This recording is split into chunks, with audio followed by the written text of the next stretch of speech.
Hey, horror fans! David Howard Gordon, Art the Clown himself from the movies Terrifier and the upcoming Terrifier 2. And you're listening to the Horror Geekdom.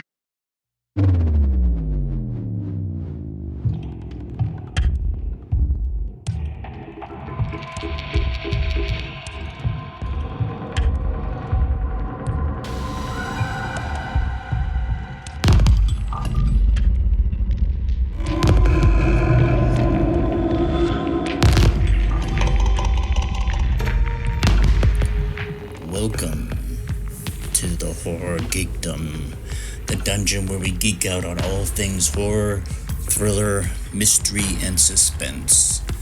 And welcome to my Friday the 13th episode. And October 13th Friday, which is probably the best kind of Friday the 13th we could have. Now, the last Friday the 13th we had was back in January. I remember that day very non-fondly, because that's the day I broke my ankle, and that's. I think I talked a little bit about that in my last episode, but yeah, here we are now in October, favorite time of the year, and Friday the 13th, and this episode I'm going to talk a little bit about some of the movies I have watched, and Now, I'm sure some of these movies are going to show up in my top 10 horror movies of 2023 once I get that, once the year's over with and I get that thing together and put up on the site. But, I just wanted to talk a little bit about some of the stuff that I have watched.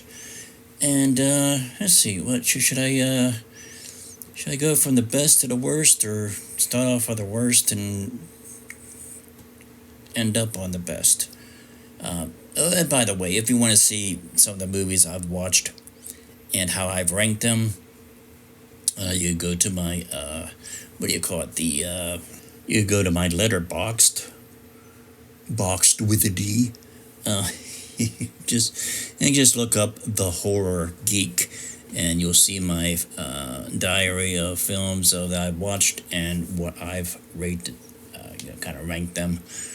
And this year has been pretty well. Now, I mean, I don't think I'm going to have any problem trying to figure out 10 films to put on my top 10 list of 2023. But where in that top 10, where I'm going to rank them that's where the difficulty is going to lie. So, because I'm still. It's going to take some work to figure out where in that top 10 those movies are going to fall, and there might be a quarter of a star between number one and number two. There's because some of the stuff I equally like throughout. So let's just go back to find out some of the stuff that I have watched. And some of the things that stand out to me. Now, one of the first movies I watched was Knock at the Cabin.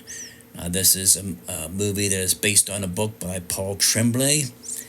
And I liked it because one of the reasons why I liked it is, number one, Dave Bautista is in it. And let me tell you, Dave Bautista, I think, is the most successful wrestler turned actor. I mean, yeah, you could talk about John Cena. You could talk, of course, there's The Rock. But you know what? If there's a movie that The Rock is in, I pretty much know exactly what that movie's about and exactly what character The Rock is playing. You know why? Because he plays the same type of character every single movie. He is so he's not even two-dimensional. He's one-dimensional. But Dave Bautista, God, he's played just about anything, and he's done all of it very, very well. I saw an interview with him on the Tonight Show. I think he was talking about the next thing he'd like to do is a rom-com, and you know what? I think he could do it. I have a lot of confidence that Dave Bautista could do that, because he's not a one-dimensional type of actor where he only portrays one type of character. He's he runs a gambit of all types of movies that he's in and different types of characters that he does, and he's so good at it too. So that's one of the main reasons. Number one, I enjoyed the book. Now, usually, M. Night Shyamalan. I think really the only twist of an M. Night Shyamalan movie is a movie that does not have a twist.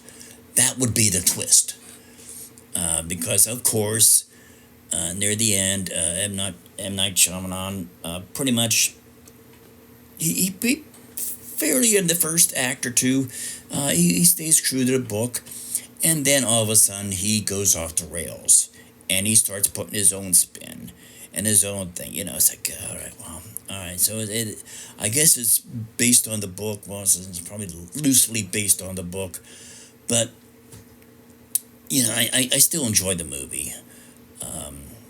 I think I would have enjoyed the movie more if I didn't read the book. So that's the litmus test there.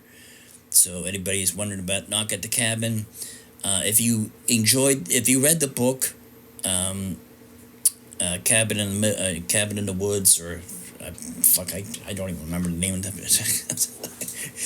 the Paul Tremblay book. If you read the Paul Tremblay book, you'd probably be disappointed in Knock at the Cabin. If you did not read the book, then I think you would like Knock at the Cabin, because you probably wouldn't know what, based on a book, is supposed to happen. But yeah, since I read the book, it was glaring, the parts that M. Night Shyamalan took liberties with, and how he just took the book and just went off on tangents and went off the rails, doing his own shit, doing his own thing, and really at that point, it's not even based on the book at that point. So, but yeah, but Knock at the Cabin is pretty good. I enjoyed that. And about that same time, I saw Evil Dead Rise. Oh my God.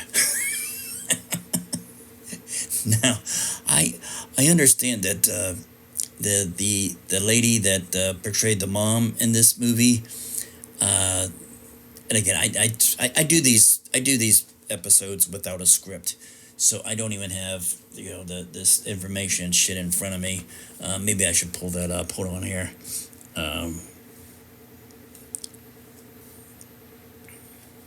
Yeah, let me look at the cast here. Yeah, Elisa Sutherland played Elise.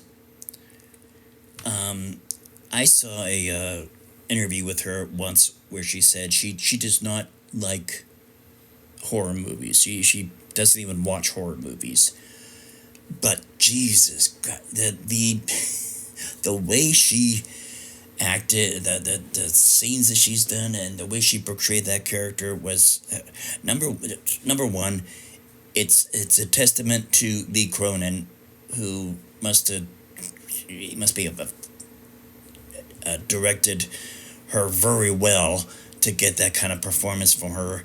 And number two, it's just testament to Elisa Sutherland's acting ability, where she could, yeah, she doesn't watch horror movies, but god damn, she was able to portray that mom and in such a way, and then push all the buttons that are just flat out creepy and disturbing and horrific. And yeah, kudos to Elisa Sutherland for that. Yeah, that's ranking. That's one of the movies that's ranking really high up on my best number one for 2023. But yeah, there's quite a other ones too. Now I saw The Boogeyman. Yeah, it was all right. It was okay. I wasn't like blown away by it. Yeah, so yeah, you probably won't see that movie in my top 10. If you do, it's going to be pretty lowly ranked. Renfield, if you want to see a good horror vampire comedy movie, and with Nick Cage, Renfield was really good. It was pretty bloody when it got to it too. Um, so that is yeah. Nicolas Cage is really coming into his own as far as uh, having. He's one of these other ones that kind of plays the same type of character or the same style of acting, but he just has to find a film that really caters to that style of acting. And those are the movies that he really shines in, and Renfield is one of them. Also saw Infinity Pool. That's a weird ass movie. I enjoyed it, but it's you gotta have sort of like a you gotta have the mindset for it. It it's and I don't want to get into too much spoilers here, so I'm gonna be really general on how I describe these things. But I'm just gonna mention just in the sense of give me some recommendations of movies that you may enjoy. Infinity Pool was pretty badass. It was weird, but it was pretty good.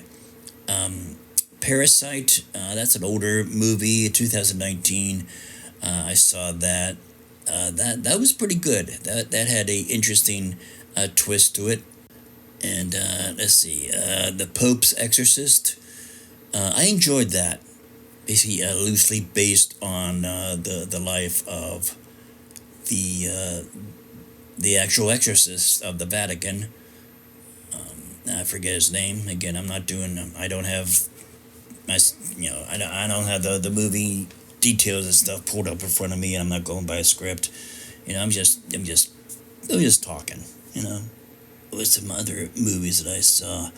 Recent one is Angry Black Girl and Her Monster. That's a interesting take on the whole Frankenstein motif, and I'm kind of biased about this one because this movie was filmed right here in my backyard. I mean, not literally in my backyard, but in the same city that I live in. It was filmed right here. And another movie I saw that I kind of enjoyed was Cobweb. That was pretty cool. It about a child that starts hearing noises and knocks inside his walls, and then he starts to hear something in the wall start to talk to him, and then there is some suspicion on his parents, and maybe his parents had something to do with this person in the wall, or were they are they guilty of some crime in the past that the ghost or is haunting this child, and is it a ghost, is it in his mind, or is there a real person that has been living in the walls of his house. So it's interesting how that all played out. um, Another movie I saw was Talk to Me. Oh boy, that's another movie that's jockeying for the number one spot for 2023. That is an Australian film, and it takes the whole motif of the Ouija board movies. It's a new take on the Ouija board, but this time you're contacting the other side by way of this embalmed hand, uh, and evidently the ending of the movie is really cool too.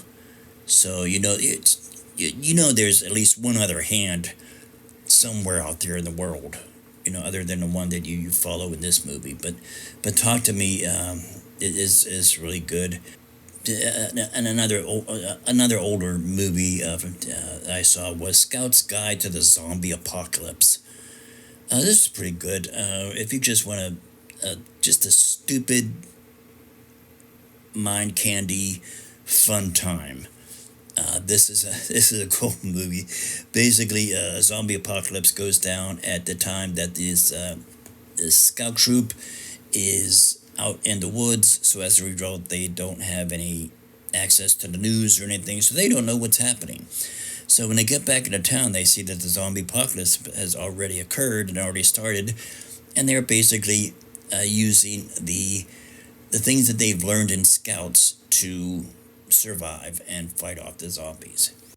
Another cool movie that really kind of original and creative take is on Hulu. Yeah, Hulu's doing so really well. I mean, I know from my top 10 from, what was it, last year, there was quite a few movies from Hulu that was on that list. You know, we had Prey and Fresh and movies like that. Well, Hulu's for 2023 has No One Will Save You. And the cool thing about that is it's a home invasion movie.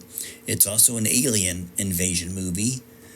But the unique approach and presentation is that there there's only like one or two sentences of dialogue. The entire rest of the movie, there's no dialogue whatsoever. But you still understand what the hell is going on. I mean, they tell the story between the music, the scenery, the camera, the fantastic acting of. Let me see who this actress is that's on here. Caitlin Dever, or Caitlin Dever, I think it's whatever, Dever. She did a fantastic job of her expressions, and yeah, there's, other than maybe one or two sentences in the entire movie, there's no dialogue whatsoever. And the next movie I saw most recently was Saw X. Yeah, after Saw 3, the whole storyline, yeah, after they killed off John Kramer, the movies just get really convoluted. And, but yeah, it's taken, what, 6-7 movies for them to go back to form, go back to the original style of the movie, and we basically any of the Saw movies that has John Kramer as the main character are the good ones. 1, 2, 3, yeah, and they killed him off in 3, and they bring him back in Saw X. Now this one takes place in between Saw 1 and 2, I believe. But yeah, this is really good movie.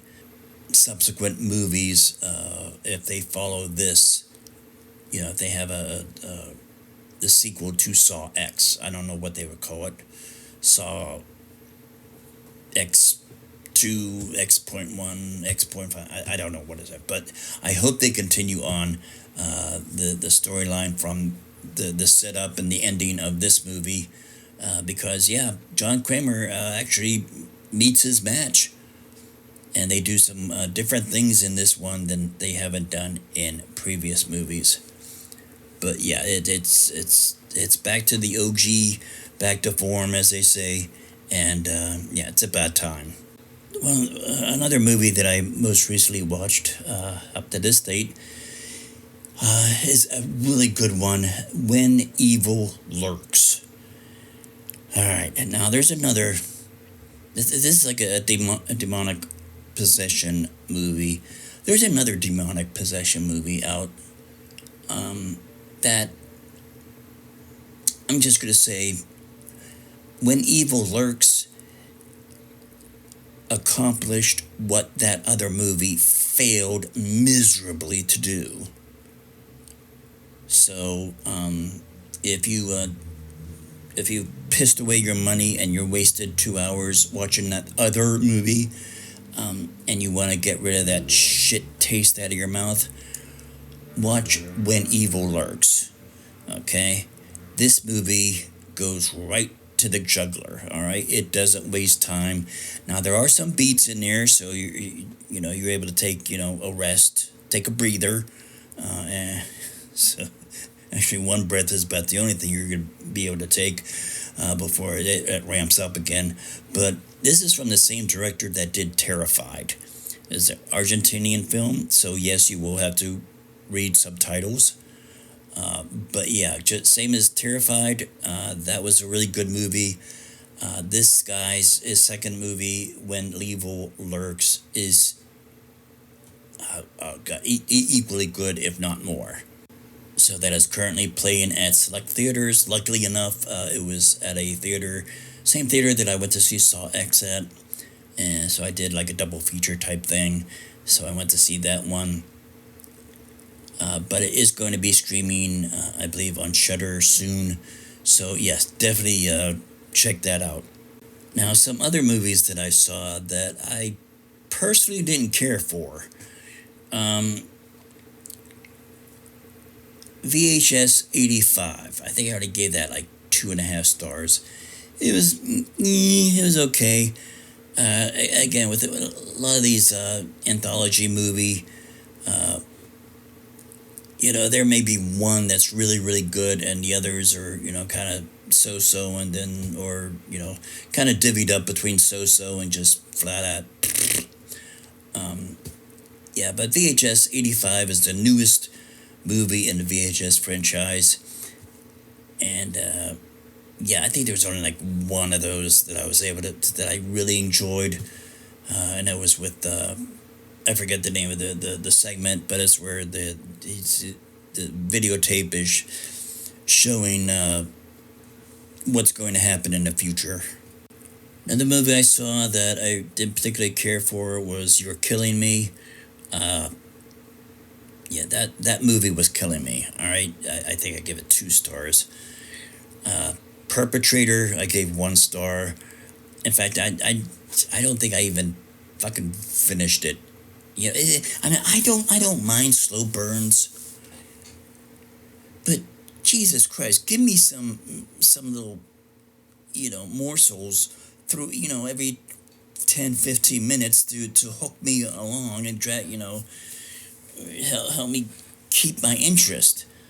Um, I think I watched, got maybe a half hour into Perpetrator. It was like, what the fuck is this movie all about? And it is like, you know what? If you can't give me a doggy bone by this point to make me want to continue to watch this, then you're wasting my time. Piss off. So I gave it 1 star. Did not care for that at all. Elevator Game. I think I gave that 1.5 stars. I didn't care for that either. The characters in there was just, you gotta give me at least one character that I want to have survive. If all of the characters are just total assholes, then I don't give a shit who cares. It's like, I have no emotional vested interest in the movie if I can't root for at least one character. So yeah, Elevator Game was one of those movies. It's sort of like Bodies. I didn't like any of the characters in that movie. That's why I didn't include it in my last year's list. Another movie that I thought sucked was From Black. It's been if you saw the new a new song, if you saw that movie tells the same story, the same premise, and it does it far better. And that's a slow burn of a movie too. But From Black was like, I got to the end. It was like, what the hell was all that about? That was not only did the characters just waste the opportunity, but that movie wasted my time. I didn't like it at all.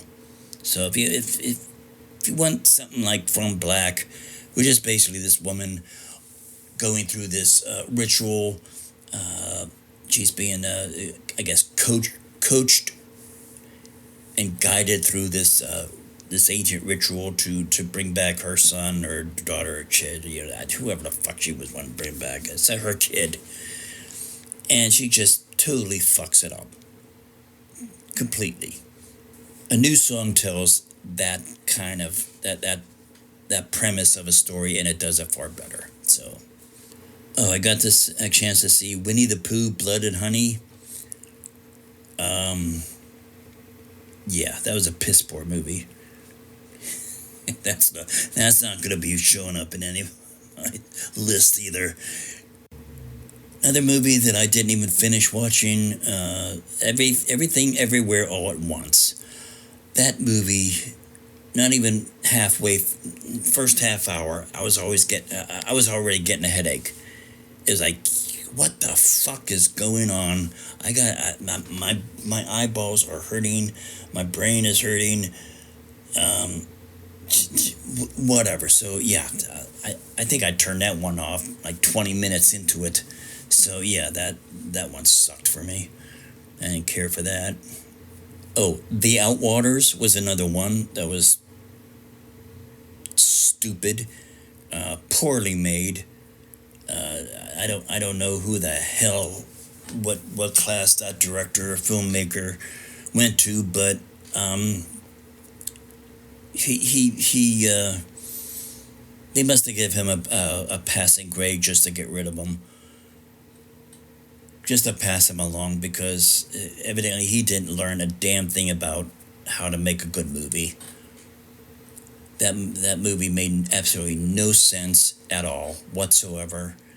But hey, if you watch Skidamarink and you enjoyed that, then you probably enjoyed The Outwaters.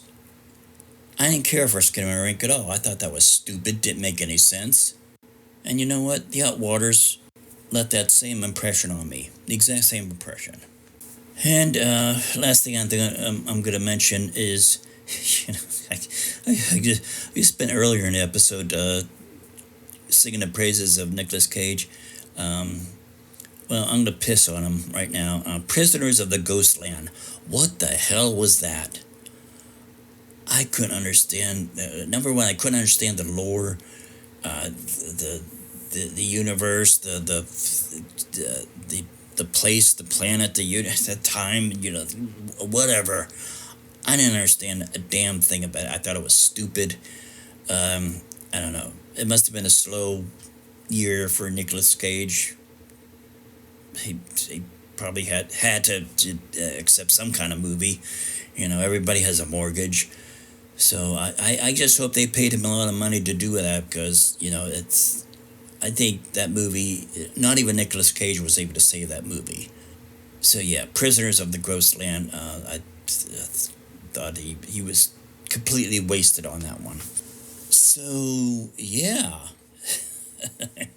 Well, we are not quite done with 2023, so I hope there's some other movies coming out here in the next 2-3 months that will make my job of coming up with where to rank the top 10 movies of 2023. Because right now, yeah, I think I have at least 10 that's going to be on that list. I just got to figure out where they're going to fall on the list. So wait for that one. That'll be probably early part of next year. Hopefully that won't be the next time I put an episode out. I hope to come up with something that for Halloween. I'll figure out what to do. Maybe I'll rank or something, talk about the Halloween movies or something. I don't know. You people know I make this shit up as I go, so, and I put these things out when I have actually something to do. And I thought this was, being the Friday the 13th in October was a good time to put one out. So there you go. So feel free to, subscribe, like, comment, however you're listening to this. If you're listening to the, podcast on Apple, subscribe to the podcast. If you're watching the video audio on YouTube, subscribe to the YouTube channel. Actually, and the YouTube channel, actually, I put a lot out more on my YouTube channel than I do on on podcasts, because I have interviews. I have video interviews with a lot of horror authors. So you could go to the Horror Geek Dungeon YouTube channel and see some of the interviews that I have with horror authors if you're into horror books. And again, all the links to all these things are found on my link tree. But until then, I hope everybody has a safe Friday the 13th. I hope everybody is having fun watching all the horror movies that you can stomach here in October. I hope you get all the candies that you want. And I will talk to you next time.